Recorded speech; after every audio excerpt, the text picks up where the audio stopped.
Revolution begins session 17 date 9 दिसंबर 2022 क्रांति की शुरुआत अध्याय 17वां। सुप्रभात एमसीएल परिवार, मैं मनीषा डोंगरे फिर से आपका स्वागत करती हूँ फ्राइडे वेबिनार के सत्र में, जहां मैं आपको एमसीएल शुक्रवार सत्र की झलकियां कुछ ही मिनटों में देने का प्रयत्न करूंगी। फ्राइडे सेशन का विवरण कुछ इस तरह से रहा। आज श्री मंगेश सर ने मंदी की हालिया खबर के बारे में बात की। कई अर्थशास्त्री गणना कर रहे हैं कि वर्ष 2023 में दुनिया की सबसे बड़ी मंदी के आसार नजर आ रहे हैं, पर भारत के बारे में क्या? हैरानी की बात यह है कि इस प्रतिकूल माहौल में भारत में मंदी की कोई संभावना नहीं है। अगले वित्तीय वर्ष में अर्थव्यवस्था 6 से 7% बढ़ेगी, ऐसा अनुमान नीति आयोग के पूर्व उपाध्यक्ष राजीव कुमार जी ने कहा। यहाँ तक कि विश्व बैंक ने भी चालू वित्त वर्ष में भारत की अर्थव्यवस्था के 6.9% बढ़ने का अनुमान लगाया है। यह कैसे संभव है? सिर्फ हमारी कृषि के कारण। ऐसी टिप्पणी श्री मंगेश सर ने की। हमारा सबसे पुराना व्यवसाय कृषि हमेशा फैशन में रहेगा। कोयले की आसानी से उपलब्धता के कारण हम उससे बच नहीं पाएंगे, लेकिन एमकोल दुनिया को प्रदूषण नहीं देगा। हमारा एमकोल असली सोना है और जल्द ही ये चमक उठेगा। आज का उनका सुविचार था, पहले लोग आप पर हंसेंगे और बाद में पूछेंगे ये तूने कैसे किया। सफलता आसान नहीं है और बहुत से लोग रास्ते में हार मान लेते हैं। जब आप उपलब्धि प्राप्त कर लेते हो तो यही लोग आपकी सराहना करते हैं। आइए ऐसे व्यक्ति का स्वागत करें जो खामोशी से काम करते हैं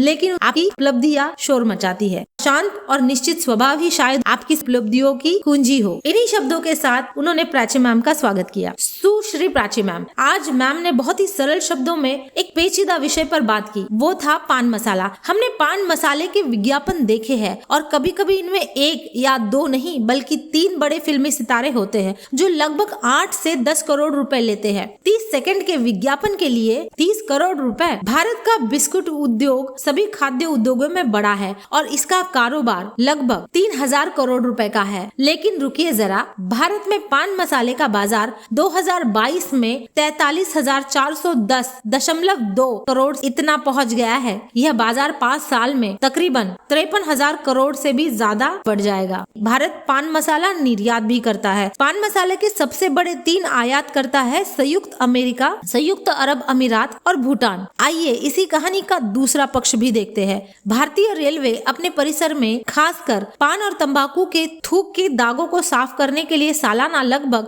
1200 करोड़ और बहुत सारा पानी खर्च करती है। मैम ने इसे स्पिटिंग इंडस्ट्री कहा। इसके अलावा थूकने से टीबी, हेपेटाइटिस, वायरल मेनिंजाइटिस और कई अन्य बीमारियां लार के माध्यम से फैलती है। उन्होंने सरोगेट मार्केट के बारे में भी बात की। सरोगेट विज्ञापन एक विज्ञापन करने की रणनीति है जिसका खुले तौर पर विज्ञापन नहीं किया जा सकता, जैसे कि शराब, गुटखा या सट्टेबाजी के ऐप। ऐसे उत्पादों का विज्ञापन करने के लिए और अपने ब्रांड नेम को बढ़ावा देने के लिए शराब के नाम का सोडा या पानी का विज्ञापन दिया जाता है। इसी चीज को सरोगेट मार्केटिंग कहते हैं। पान मसाला और गुटखा खाना लोगों का व्यक्तिगत निर्णय और पसंद हो सकती है, लेकिन यह अब राष्ट्रीय समस्या है और हर समस्या में अवसर देखने वाले लोग ही सच्चे दूरदर्शी होते हैं। इन्हीं में से एक है नागपुर की रितु मल्होत्रा। उन्होंने एक उत्पाद का निर्माण किया है जिसको कहते हैं इजी स्पिट। ये दुनिया का पहला थूकदान है जो हम अपने पॉकेट में कैरी कर सकते हैं। यह एक ऐसा समाधान है जो थूक की बूंदों को सेकंडों में ठोस बनाता है और उन सामग्रियों से लेस है जो लार में मौजूद रोगाणुओं को खत्म करता है। इस उत्पाद को थ्रो एंड ग्रो के विचार के साथ निर्माण किया गया है। मानव थूक के कचरे से पौधे विकसित हो सके। इनमें कुछ बीज होते हैं, जमीन पे फेंक देने पर वहीं से उनमें एक पौधा निकल सकता है। वह वाकई में हमारी हीरो है। बदलाव के लिए समय लगता है और इसमें भारी संघर्ष भी करना पड़ता है, लेकिन जब सफलता कठिन होती है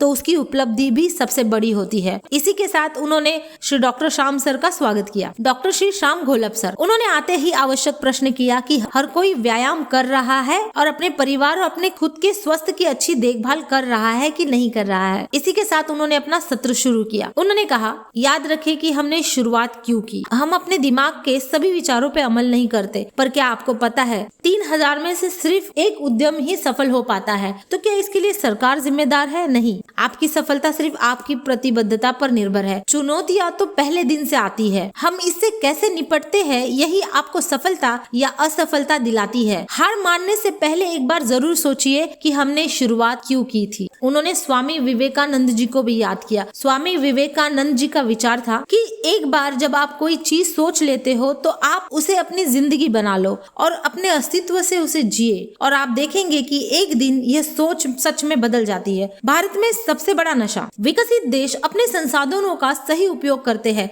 लेकिन किसी भी देश का सबसे अच्छा संसाधन मानव है। यदि हम मूल्यों के साथ उन्हें एक अच्छी शिक्षा देने में सक्षम हो, यह जनसंख्या किसी भी देश की सर्वोत्तम संसाधन होगी। आज भारत की सबसे बड़ी लत मोबाइल है। उन्होंने कहा, ये इस पे विचार करें। हमारे देश में इंटरनेट की पहुंच 50% से भी कम है, जो कि दुनिया के और देशों की तुलना में काफी कम है। लेकिन चीन के बाद भारत दुनिया में इंटरनेट इस्तेमाल करने में दूसरे स्थान पे है। पान मसाला का बाजार बड़ा हो सकता है और बीमारी फैलाने का कारण भी बन सकता है, लेकिन मोबाइल की लत युवाओं का समय, रचनात्मक सोचने की क्षमता और देश के उज्जवल भविष्य को छीन रहा है। हर देश को बढ़ने के लिए अधिक से अधिक उद्यमियों की आवश्यकता होती है। उद्यम ही राष्ट्र की सफलता का मार्ग है। तनख्वाह एक बुरी लत। क्या आप कभी ऐसा सोच सकते हैं? जी हाँ, वेतन कमाना जीवन जीने का सुरक्षित तरीका है। यह सोच डॉक्टर श्याम सर के अनुसार एक खतरा है और सबसे बड़ी लत भी है। हमारे पास इतने संसाधन है, लेकिन हम उद्यमी नहीं है। हम केवल भौतिक संसाधन ही नहीं, हम दुनिया के बेहतरीन दिमागों में से एक है। ट्विटर, गूगल,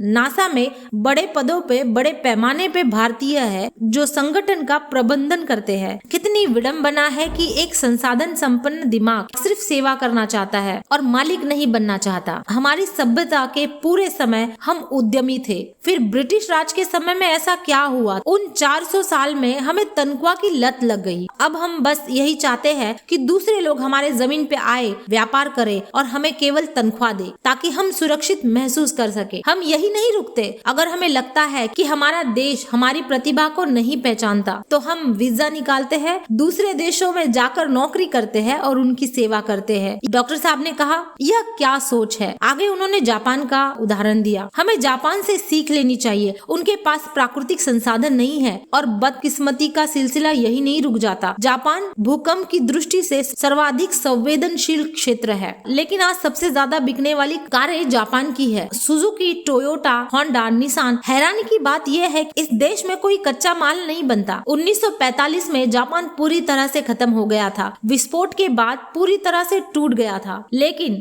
20 साल में वो मजबूती से खड़े हुए। उन्होंने दिखा दिया कि वे कितने महान राष्ट्र है। अब जानते हैं कि हमारे साथ क्या हुआ। जब अंग्रेज चले गए थे, तब हमें वेतन की लत दे गए। लगभग 40 साल हमें उभरने में लग गए। हमने इस काल में कुछ भी नहीं किया। सभी व्यवसाय सरकार द्वारा स्थापित हो रहे थे। बाद में हमें अंतरराष्ट्रीय व्यापारियों को अपने देश में व्यापार करने के लिए बुलाना पड़ा, जिससे कि हमें रोजगार मिल सके। अब वे हमारे देश के हर प्रमुख क्षेत्र में है। आप यहाँ क्यों है? सुजलाम सुफलाम राज्य। हमने MCL क्यों शुरू किया था? हमारे देश को 30% GDP पर पहुँचाने के लिए। यह हमारे लिए कोई बड़ी बात नहीं है। हम ये पहले भी कर चुके हैं। यह हमारी खून में है। डॉक्टर सर कहते हैं कि मैं हमेशा तहसील को सुजलाम सुफलाम राज्य क्यों कहता हूँ। हमारी संस्कृति गाँवों में बसती है। हर 50 किलोमीटर में हमारी भाषा बदल जाती है। ऐसा हर क्षेत्र जो अलग अलग भाषाओं के साथ अपनी संस्कृति अभी भी संभाल रहा है, वो अपने आप में बहुत विशेष है। हमें बस अपनी संस्कृति को ऐसे ही रखना है जैसी वो है और जैसे वो थी। इसलिए हर तहसील एक राज्य होगा। हम उसका विकास करेंगे। हमारे पास दुनिया की सबसे अमीर तहसीलें होंगी। जब प्रत्येक तहसील समृद्ध हो जाती है, वही राष्ट्र सुजलाम सुफलाम हो सकता है। उन्होंने हमारे परिवार के एक सदस्य के विजन स्टोरी को याद किया। डॉक्टर साहब ने कहा ये उनकी पसंदीदा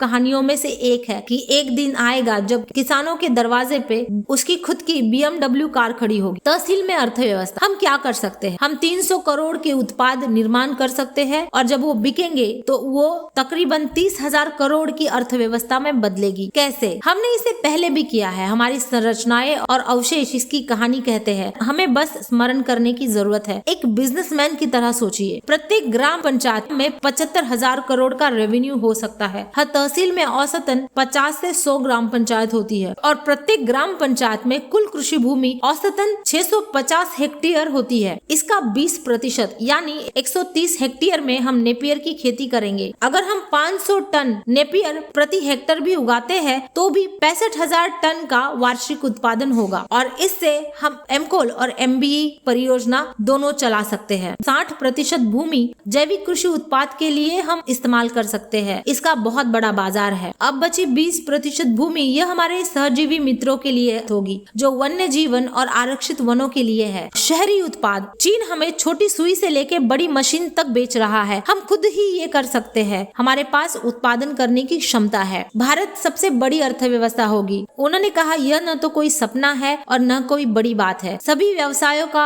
आधार है कृषि। भारत गाँवों में रहता है और शहर कोई उत्पाद नहीं देता। यह कुछ सरकारी कर जरूर उत्पन्न करता है। यह व्यापार बदलते रहते हैं। पेजर से लेके कंप्यूटर और लैपटॉप से लेके मोबाइल तक सारी चीजें बहुत जल्दी पुरानी हो जाती है, नोकिया और कोडैक की कहानी की तरह। ईंधन, भोजन, खाद और MEP, यह उद्योग कभी पुराना नहीं होगा। जिस सेक्टर में हम काम कर रहे हैं वो कभी नहीं बदलेगा। स्वराज्य, अब हम स्वतंत्रता और क्रांति की बात नहीं करते। हम नहीं जानते कि हम अभी भी निर्भर है। आज का परिदृश्य ये है कि कई अन्य देश तय करते हैं कि भारत में क्या चलन होगा, क्या व्यापार होगा, क्या उत्पाद होंगे। आगे उन्होंने कहा कि MCL फंड नहीं लेते, हम हमारी इक्विटी किसी को नहीं देंगे। डॉक्टर साहब ने कहा कि मैं कभी समझौता नहीं करूंगा। मैं अपने लोगों के जीवन के भविष्य को खतरे में नहीं डाल सकता। इस बिजनेस में ऐसी चुनौतियां आई है जिनके लिए हम कभी तैयार नहीं थे। प्रॉब्लम्स आने पे मैं हमेशा स्वराज्य के बारे में सोचता हूँ। हम दूसरी कंपनियों की तरह नहीं हो सकते। हम इसे अपने शर्तों पे ही करेंगे। MCNG से पहले एमकोल, बड़े व्यापारी घराने जो भारत में संचालन शक्ति बन गए हैं, एमकोल हमारी शक्ति होगा। हम MCNG जरूर बनाएंगे। ये हमारा अनिवार्य उत्पाद है, हमारे किसान के लिए पूरक और प्रभावी तरीका। न केवल MCL परिवार बल्कि अन्य लोगों को भी हमारी जरूरत है। हम घास से CNG बनाएंगे या कोयला, इससे कोई फर्क नहीं पड़ता। हमारे पास व्यवसाय के कई उपाय हैं। जो मायने रख वह ये है कि हमने किसानों को बेहतर जीवन देने का वादा किया है। आरंभ है प्रचंड। एमकोल के कुछ साइटों पर काम शुरू हो गया है और मुझे उस बात पे बहुत गर्व है। इसे प्राथमिक आधार पर करें। क्रांति प्रारंभ 26 जनवरी 2023। पिछले साल 26 जनवरी 2022 में हमने गणतंत्र दिवस मनाया अपने परिवार में 100 भूमि पूजन करके। इसी दिन एमकोल के साथ अब हम नई शुरुआत का जश्न मनाएंगे। हो सकता है कि उस समय तक कुछ साइट्स पर काम पूरा ना हुआ हो, लेकिन गणतंत्र दिवस पर एमकोल का शुभारंभ कर देंगे। 26 जनवरी को पूरी दुनिया को बता देंगे कि हमारी क्षमता क्या है। इसी के साथ डॉक्टर श्री श्याम सर ने अपना सत्र समाप्त किया। आगे डॉक्टर श्री लवेश सर। इस तरह के प्रभावशाली प्रेजेंटेशन के बाद डॉक्टर श्री लवेश सर की उपस्थिति सोने पे सुहागे की तरह होती है। उन्होंने कहा कि 26 जनवरी को दुनिया जानेगी कि हम क्या करने में सक्षम हैं। उन्होंने फ्राइडे वेबिनार के रूप में हुए इस जादुई सफर के लिए डॉक्टर श्री श्याम सर का शुक्रिया अदा किया। एक और शुक्रवार और हमारे दिलो दिमाग पे श्याम सर का जोरदार प्रहार। श्री लवेश सर ने कहा, अब हम जानते हैं कि डॉक्टर श्याम सर अपने काम को लेके कितने प्रतिबद्ध है। हम एक के बाद एक मीलों के पत्थर इसी तरह से अग्रसर करते रहेंगे। ऐलाने आगाज का किया है डॉक्टर साहब ने, तो अंजाम तक भी हम पहुंचाएंगे। श्री लवेश सर ऐसी ही काव्य पंक्तियों से हमारा दिल जीत लेते हैं। उन्होंने सुश्री प्राची मैम को पान मसाला उद्योग की ऐसी आंखें खोलने वाली जानकारी के लिए का धन्यवाद किया। अगर हम सभी जागरूक और जिम्मेदार बन जाते हैं तो यह विशाल धन देश के विकास के लिए, पृथ्वी को एक अच्छी जगह बनाने के लिए उपयोग कर सकते हैं, ऐसे उन्होंने टिप्पणी की। उन्होंने सभी उपस्थित लोगों का धन्यवाद किया और कुछ परिवर्तन के साथ उनकी प्रसिद्ध पंक्तियां कही। आपको इस देश की मिट्टी का वास्ता है, आपको इस देश की मिट्टी का वास्ता है और MCL ही सुजलाम सुफलाम विश्व बनाने का रास्ता है। श्री मंगेश सर। समस्याओं को व्यवसाय में बदलने की प्रेरक कहानी को साझा करने के लिए श्री मंगेश सर ने हमारी प्राची मैम को धन्यवाद देते हुए आगे बढ़े। एमकोल के प्रारंभ की तारीख तय करने के लिए उन्होंने डॉक्टर साहब का धन्यवाद किया और कहा, एक सच्चा नेता वही है जिसके पास व्यापक दृष्टि होती है और जो आगे की योजना बना सकता है। उन्होंने सभी प्राइम BDA, MBS, MVP और शेयर धारक को धन्यवाद दिया और सत्र समाप्त किया। मैं मनीषा डोंगरे, तालुका वलसाड़, आपसे विदा लेती हूँ। नमस्ते। अपना ख्याल रखें। सभी MCL परिवार के मान्यवरों का दिन शुभ हो। जय भारत, जय MCL।